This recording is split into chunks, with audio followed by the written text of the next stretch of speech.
Hey, hey, I'm Dr. Namrata. I talk about leading an authentic life, leading with kindness and courage, and I give examples of leaders in the present or in the past who have led authentically and have done so successfully. And the goal is you and I are going to imitate the good qualities of those people until we find the most original versions of ourselves, because each person is unique and we're in this together, okay? So today I want to talk about practice. And you're going to see a lot of people say yoga is a practice, meditation is a practice, mindset is a practice. Why do we use the word practice? Well, the reason is because you ain't going to get it in a day, a month, or 2 months, or 3 months.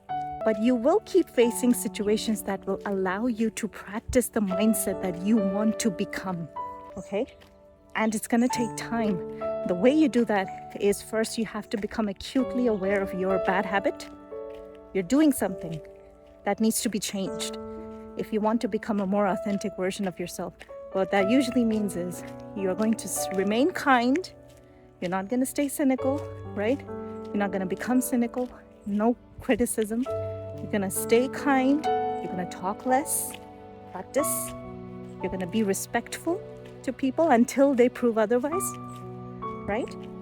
And if they prove otherwise, you will remove yourself. You will have the courage to act in a way that allows you to stay true to your values and your principles and continue to lead authentically, right?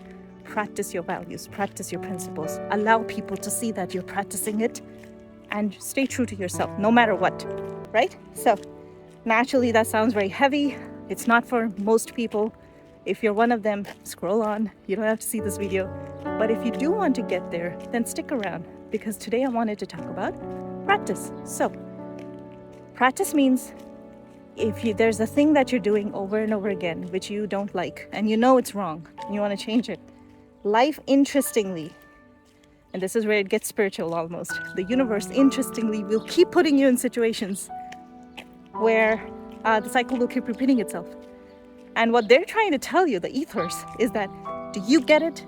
Here's your practice lesson number 32 or 562, doesn't matter. Whatever that habit is, try it. And you will be kept in those cycles. You will keep facing that situation in the form of different people, different circumstances, different projects, doesn't matter. And finally, something needs to click inside of you that says, okay, I hear you. I get the message loud and clear. This time, I'm going to do it differently. And this time I'm going to practice doing it a different way. That's what they mean when they say practice. Okay, so in yoga, you do it, or it's some exercise or some thing that you do. Binge watching Netflix, there is a moment in your brain that tells you, you've been at this for let's say binge watching. You've been at this for 3.5 hours. Maybe you should switch off the TV, but there's a small part of you that goes maybe the next episode. That's an indicator. That's a gut feeling. That's an indicator of you to practice control and switch it off, despite your brain telling you otherwise, because that's the habit you've put into your system and you need to change it, okay?